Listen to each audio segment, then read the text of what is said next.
This is the Mooncast.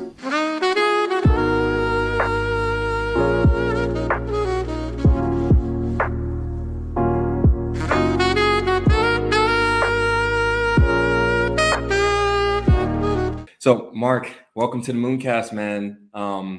Thanks for coming. Much appreciated.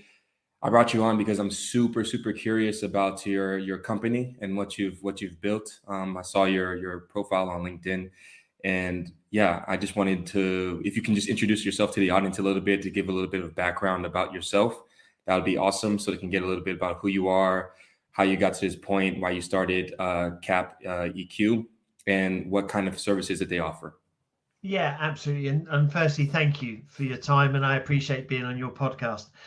So my name is Mark Sapsford. I've been in M&A for the last 20 odd years now. I'm really being lucky to be party to clients' journeys in either selling, buying, or fundraising on their behalf. So met some incredible companies around the world and have transacted all over the world, which is a great joy for me. Prior to doing M&A, I ran and sold a headhunting business that if I knew then what I know now, I probably would have made a bit more money, but that's beside the point. And then prior to that, I worked for ExxonMobil, and prior to that, I was in the Royal Air Force. So my link to being in M&A is tenuous at best, but it brings me to where I am and thoroughly enjoy what I and the team do now, which is for Cap EQ. So let me start with then Cap EQ and who we are and what we do. So Cap EQ is, as in the bottom right hand or left hand corner, depending on which way you look at it, we were the first corporate finance house to be certified B Corp within Europe. What does that mean to us and our customers? That means that we care about 3 P's: people, planet, and profit. And whichever order you want to put them in, people is absolutely at the center of what we do. So not only for our customers and the people that we work with, but for our team. And so we heavily invest in our team and making sure we get the right people to do, and for them to be invested in the business. The planet, I think the analogy of the planet, looking after the planet, is a bit bold, but I think the planet will look after itself if the people behave themselves on the planet that we exist on. So for that end, we spend a lot of time looking at our processes, what we do and what our impact is on the planet, and trying to keep that as less as possible. And then for profit, we are a profit organization, and that means giving back to the local communities and the communities and smaller companies below us, to get them to come up and mature and grow underneath us as we are bringing work onto them. So that's what we do as an organization. And then what services we provide. As I said, we do sell side, to taking and helping organizations, companies to find their next home, so finding buyers for them around the world. We also work for buyers, so we work with listed entities that are looking for companies that they need to acquire to go on and grow outside of an organic process.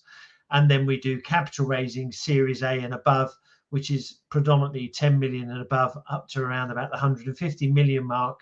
And again, trying to find that right capital that enables those businesses to go on and grow. But with a key point to that is always thinking not only about the shareholders, but also the stakeholders. And what I mean by that is the employees and all the individuals that have got that organization to where it is, and thinking about what that next home is, and have we found that right fit and ethos for that business, whether we're buying or selling, to go on and grow. What we don't want to do is just to find money for money's sakes, and then the organization either goes down or individuals are let go. That's not what we're about. It's about finding that right fit and ethos for organizations. So that's at the key of what we do, and that goes to the B Corp piece and the ethical bone that we all have. And I think that, to the point of the reason why we set it up in the way we did, was just to say, you know what, we've always had a strong ethical backbone. We didn't need B Corp to go over our heads, but it just focused our mind and our team's mind on what we want to achieve for our clients. Got it.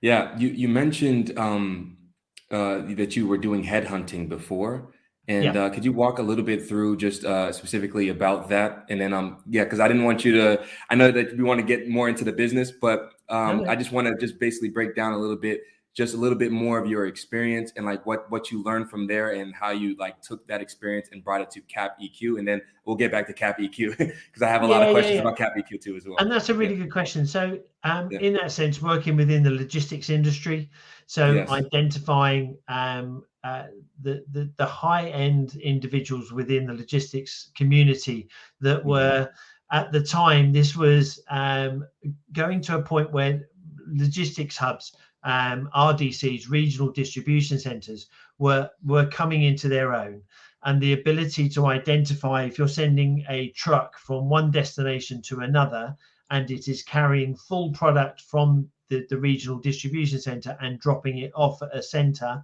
and then returning back empty, then the hmm, reality is that you could backload those vehicles on their journey home to bring product back. And this was at the point where there was suddenly an awakening within large retailers, that they hmm, realized that they were moving vehicles one way full and empty back, and how they could pick up and bring goods back. And so these individuals that were transport managers suddenly become logistics managers and started thinking about how they could utilize their fleet in a far more significant, better way. And yeah, so those individuals started going up the food chain and becoming really valuable individuals within an organization. So it was moving those individuals and identifying how they fit into an organization and identifying their skill sets and understanding their knowledge base and how they could save these organizations huge amounts of money very quickly with just thinking about their processes and thinking, I suppose it's the old analogy, thinking outside the box. How do they utilize their fleet in a far better way? And so it's hmm, moving those individuals within the industry. So yeah, that's what I've done. But again, it's a people thing. It's understanding people and understanding how do they fit into organizations, how do they fit in with their ethos and their views on how they fit into an organization or what an organization is looking for, and then finding that right fit for those individuals. yeah. Got it. It's very interesting to talk about transportation and logistics because actually I was also in the military. I was in the Army in the United States, and I served as a transportation logistics manager. Did a tour in Afghanistan, Operation Enduring Freedom. So I'm very much privy to Lean Six Sigma processes in Yep. regards to trying to optimize the process and reverse logistics and all these different types of things because it's all important because it lowers the cost basis of the operation overall, and it makes everything more efficient and people get their goods and services more quicker. And so, yeah, it's very, very interesting that you were into that too as well. And yeah, I saw that you were in the royal family, or you mentioned that you were in the Royal Royal Air Air Force, Force. the Royal Air Force too as well. And could you talk a little bit about that experience? Like, how was that for you? What did you learn? What could you take away? And yeah, just the entire process of that. Yeah, that another point. So that was in logistics. So I was in logistics on the Royal Air Force, very similar to Yes, yourself then.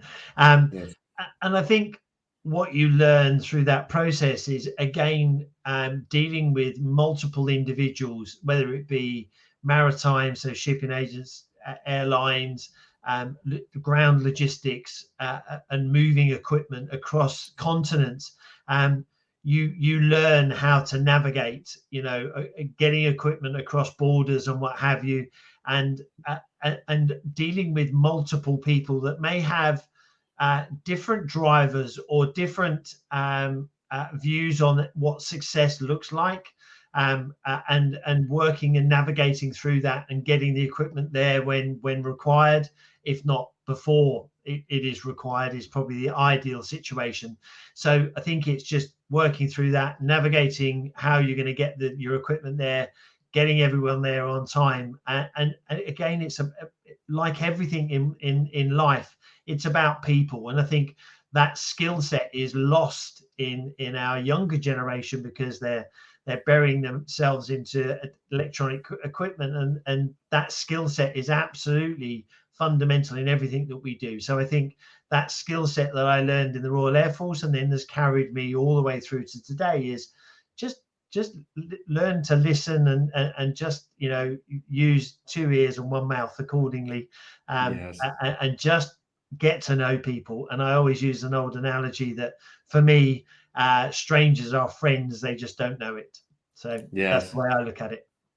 Yeah, I agree. I agree. I think that's the most important takeaway you can take from being an entrepreneur and your entrepreneurship journey is if you're not good with people, it's going to be very hard for you to build anything because you need a team to build the right systems for you. But yeah, moving on to capital or Cap EQ, I wanted to talk a little bit about the process of selling a business and how you guys help to make that process more optimal for the businesses.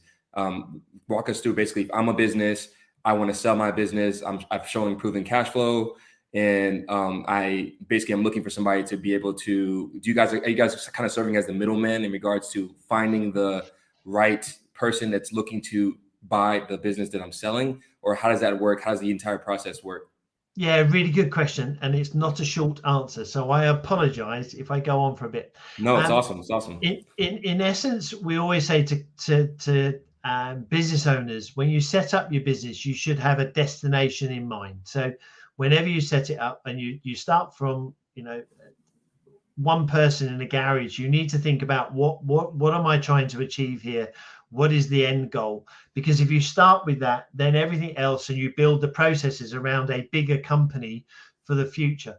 So when you get to this decision that you say, actually, I've taken this business, and by the way, there are very few people that can take a business from out of the garage to being a multi-million-pound business, like the Amazons of this world. There are very few people that can do that. There are people that are right for periods of time for a business. So there are people that are entrepreneurs that can drive to and there's no specific point, but it may be, for argument's sake, 10 million of revenue, and then at that stage they feel they're out of control, and they don't feel that they want to go through that next level of pain to go on and grow it again. And that may be because it's a new business owner is required or what have you.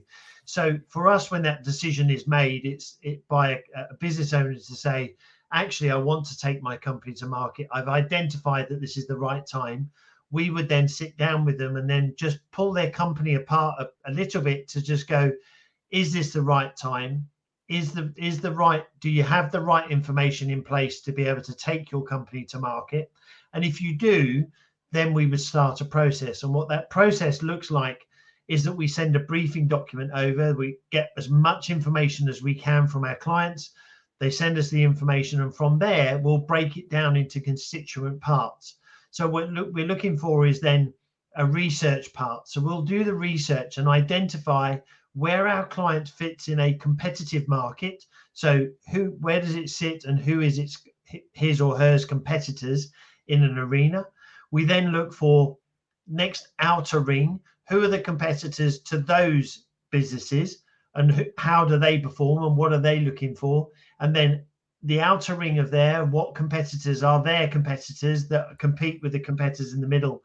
And then completely outside of that, are there companies that have identified that they want to get into your space, whether that be on a CEO statement at the end of the year in their financial statements, or they have made noise in the markets that they want to get into your market, or we've identified there is key synergies between what your services you provide and what a buyer would produce.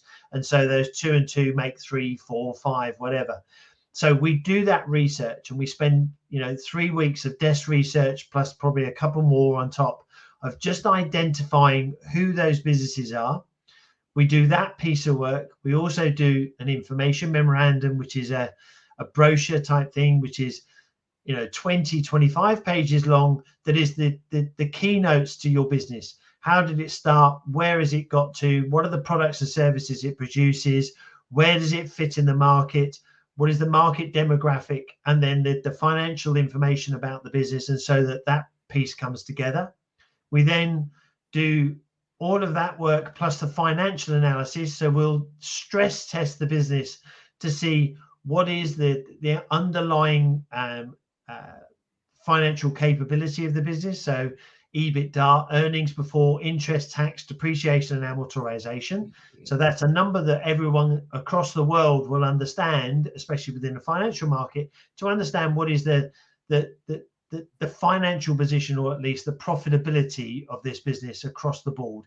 So once we've done that and we stress test the financials, we've done the research, we've done the information memorandum, we collate all those together, we sit with the client and then go through everything that we've done, get them to approve it.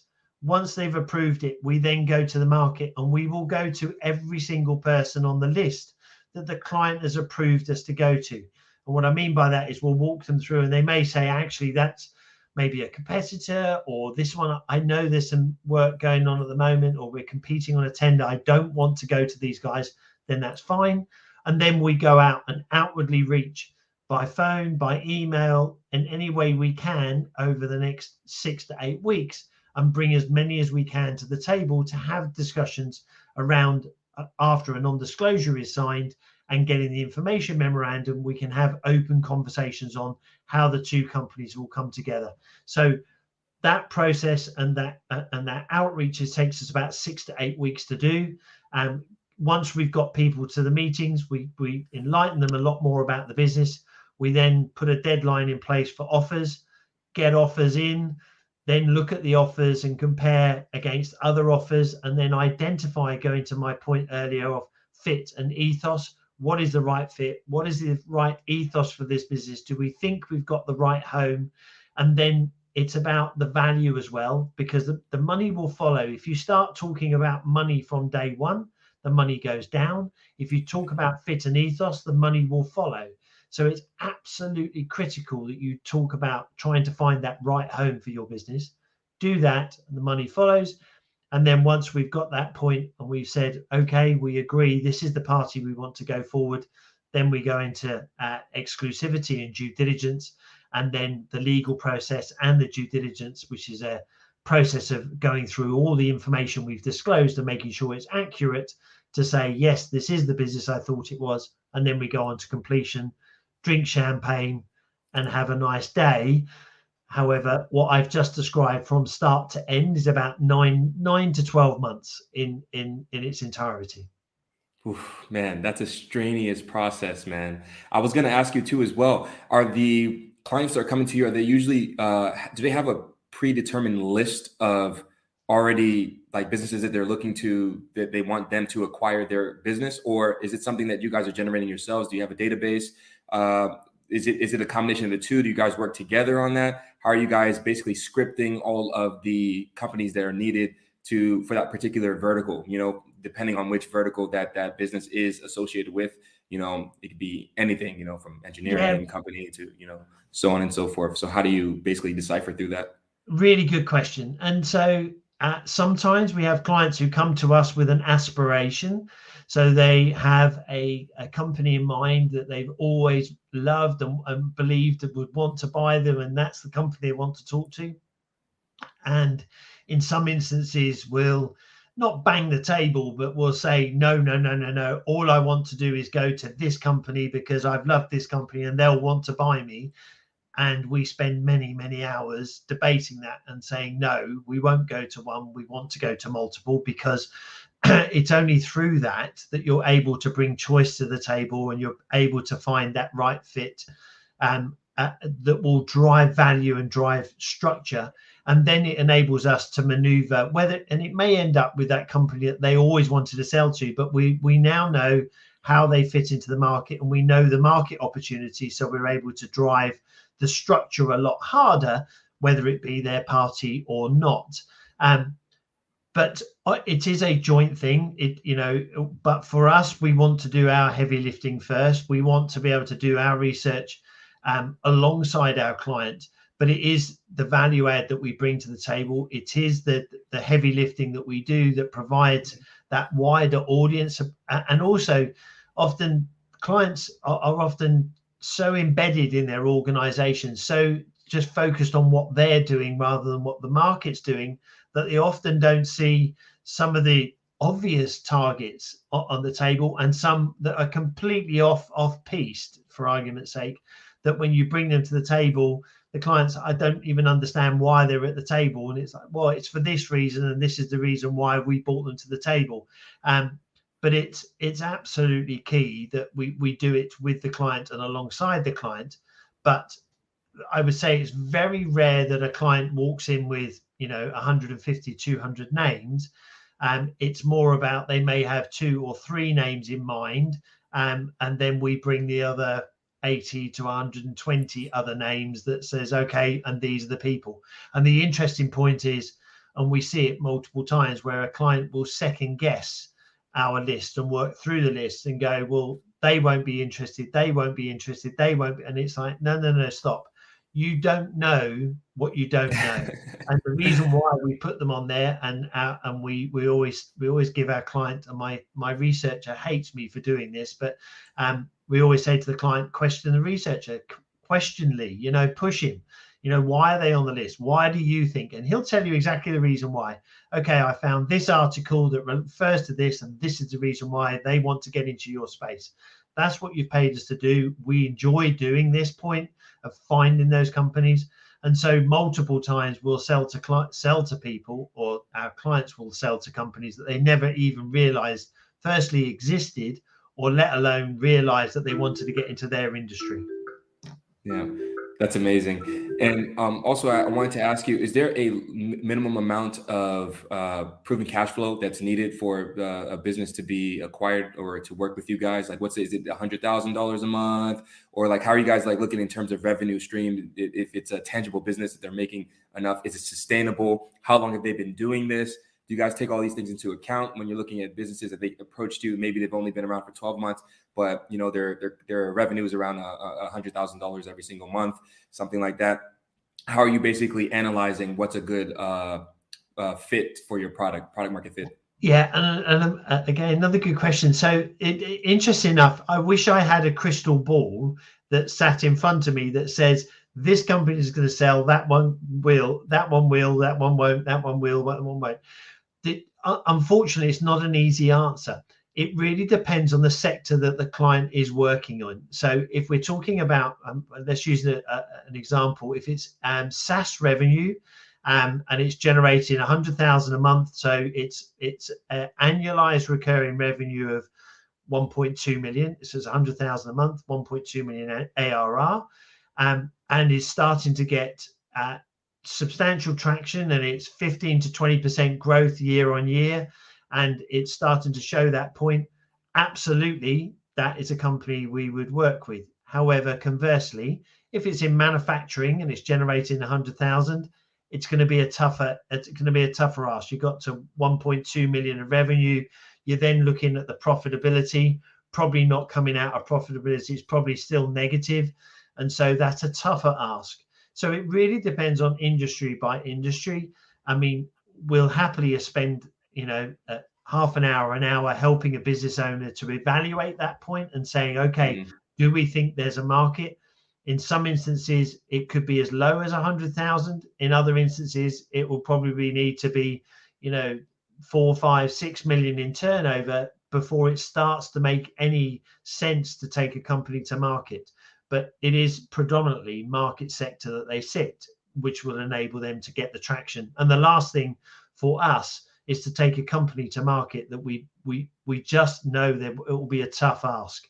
And there's no point, because this is a strain on the business. And the last thing we want to do is put a strain on a business that may not be performing as best as it can. So through our process and doing that assessment, and we'll absolutely do it for free, is to understand and go, okay, do we believe in this? If we do, great. And if we don't, we'll give key points on what the business needs to do and areas they need to focus on, and then come back and keep us in the conversation and keep us in the loop, and then happily to help out when they're ready. Got it. Is there any general KPIs in regards to, I know it's different depending on which vertical, but is there any general KPIs that you're looking at specifically when analyzing if a business is a good product market fit for your company, or how does that work? I suppose, look, the consistency is margin, making sure that margin is you consistently created a good margin. You've got a growth story, where the market's been in the last 4 or 5 years. That's tough in some organizations. In others, it's been really good. But what is your growth story? Where have you come from? Where are you going?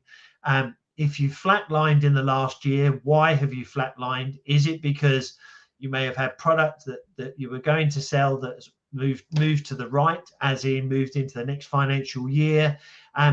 Being able to articulate the story on why your numbers are flatlined is absolutely key. But I think it's, good profitability, revenue, fine, but a good story on where your customer and the stickiness of your customer base.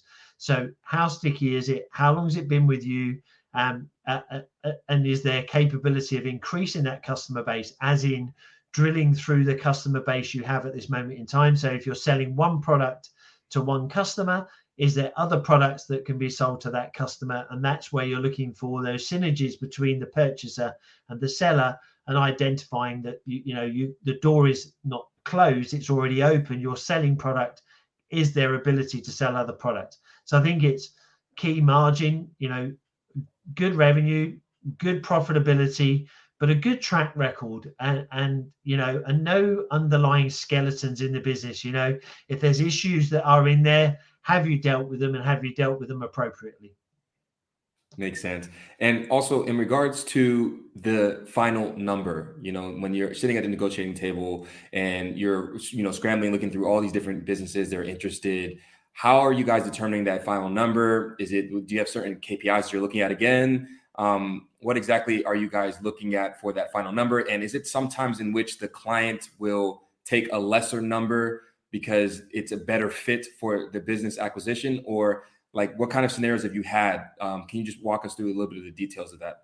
Yeah, and to that end, yes, clients do take lower amounts, and it goes to that point that I said earlier about thinking about the wider stakeholders and thinking about the team that got them there and to where they got to. And this is a bit of a journey, and it sounds altruistic, but it's meant that way, that a client goes through a bit of a journey in this process because it's so long and it's not 5 minutes. There's a lot of weekends, there's a lot of thinking time that goes into this process. And as they're going through this process, they start thinking and reflecting on where they've got to and how they've got there, and what the team has helped them to get there. So that starts to weigh heavy at the point of when value starts to appear on the table. And so that stage of going, without my team, I couldn't be here. And now they're starting to identify, should we say, that the largest offer on the table is saying that they're going to move my facility 50, 60, 100 miles up the road. And now all of a sudden, the team that I employ today may not have a job. That starts to weigh fairly heavy on a business owner's shoulders on, I don't want to sell to that person because they'll lose their jobs. And so, yes, absolutely, that plays heavy on their mind, and we do see that clients do take a lower offer because it is about that right fit and ethos, which is, to be fair, how we set ourselves out and help and assist the client to get to that conclusion. But where do we get to in value? And it's ultimately the buyer, and where value comes from is what it's worth to the buyer, and different buyers. And the reason why we go to multiple audiences, multiple sectors, and outer inner and outer sectors, is because each of them have a different view on value, on that entity and what it means to them. And so you get different valuations, not because we're clever and smart, it's because the buyer actually has a need or a requirement for the skill set that may be within the entity we're taking to market. So that drives value in everything that we do, but also brings different valuations. And then our job is to look at those and go, okay, these guys valued it in this way. Why did they value it in this way? What was the key drivers to bulk value, and why are they valuing it far more than anyone else? And one is the buyers that have put the lowest offers in, have they missed something? And have we as a team, or have we failed to articulate the synergy correctly? And if so, what can we learn from the buyer that put the maximum value on the table? Is there anything that we can apply to the lowest? And then for the maximum guys is going, okay, great, but how did you get to that valuation? Because there's a habit within our industry that buyers will put a really strong value on the table, to get your attention, to eliminate everyone else, and then drag you into due diligence, and then the price goes down quite rapidly. So the point of identifying that price is then working as hard as you can to underpin that valuation and make sure that valuation stays on the table from the first day to the last. And so making sure that there is that value on the table and they've just not got your attention just for a big number. And so the key is that, and then also looking at whether there's value and you can push it a little bit harder.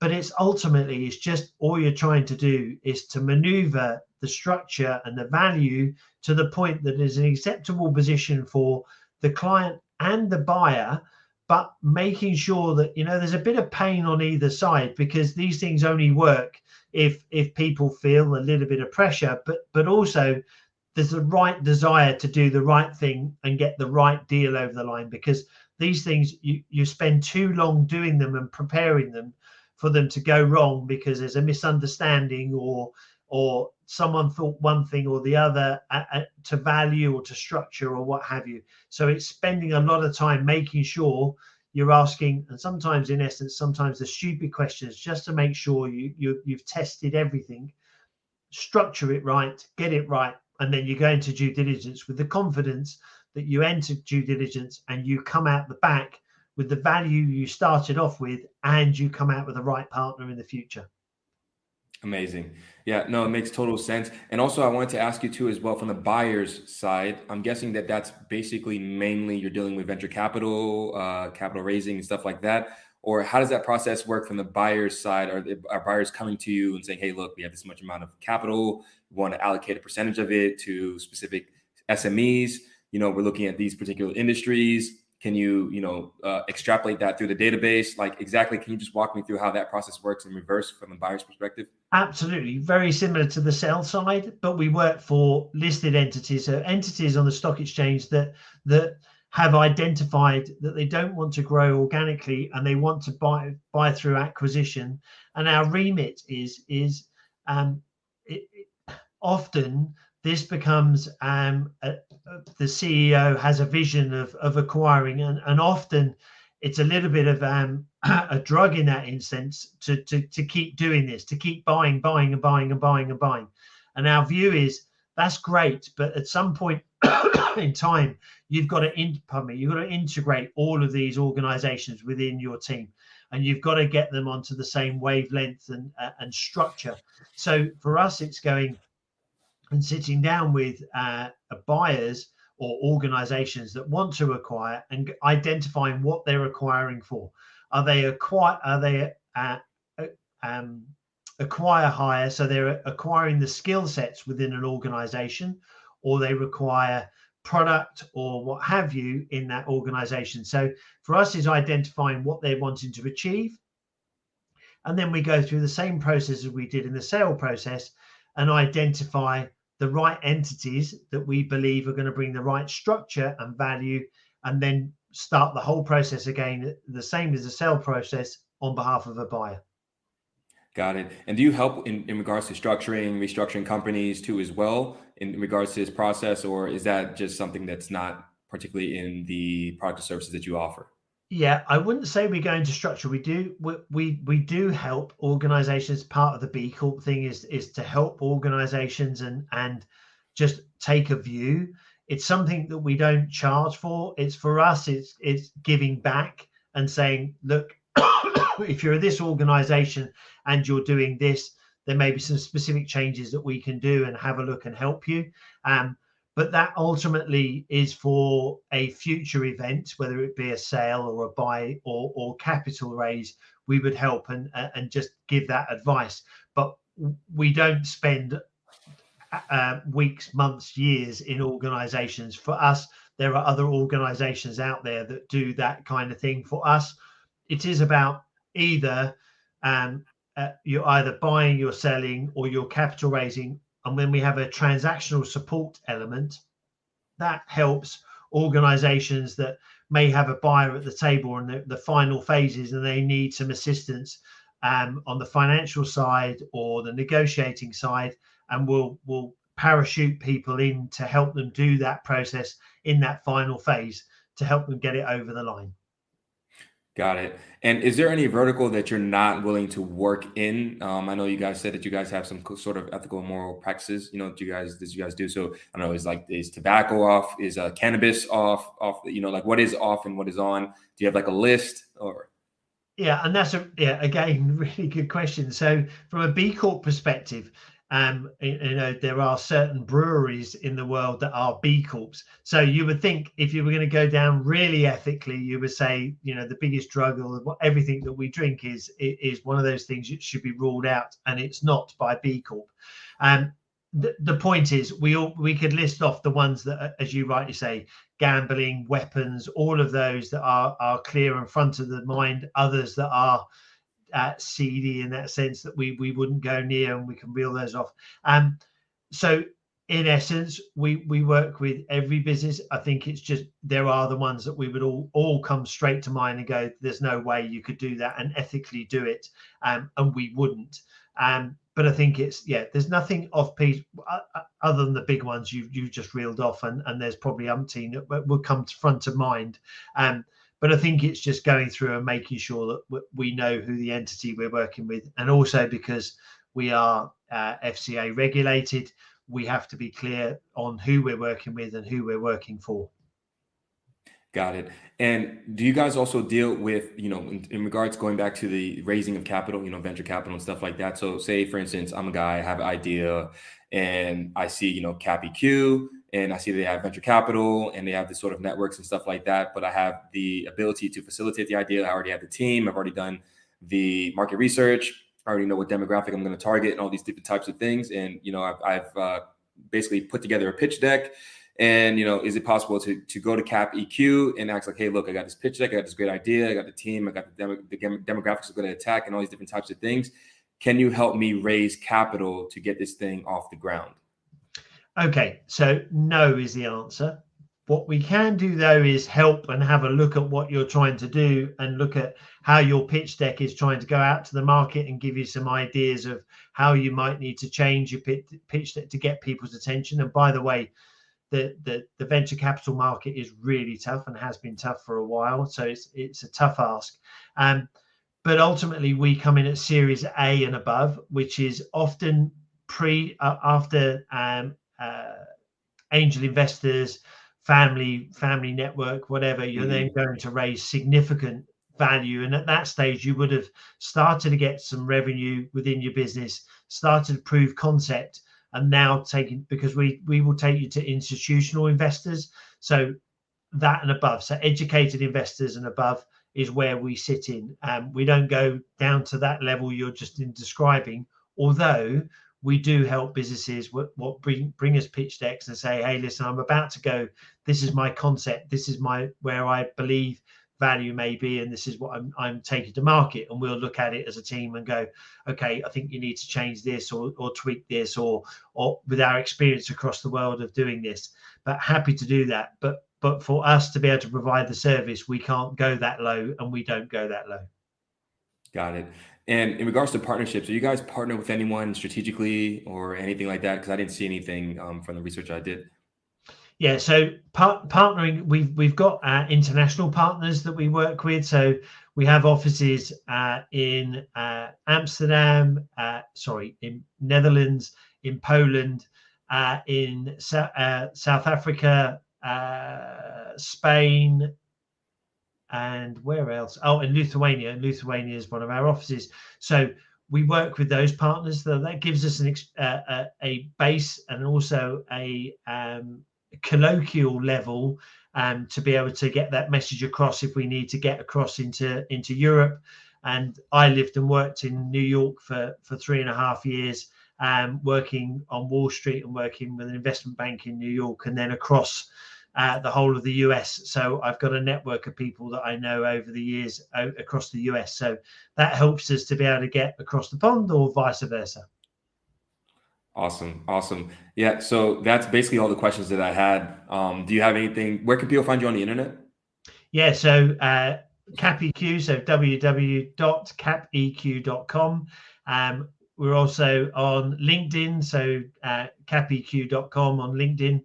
please feel free to follow us. Really appreciate any followers. That would be great.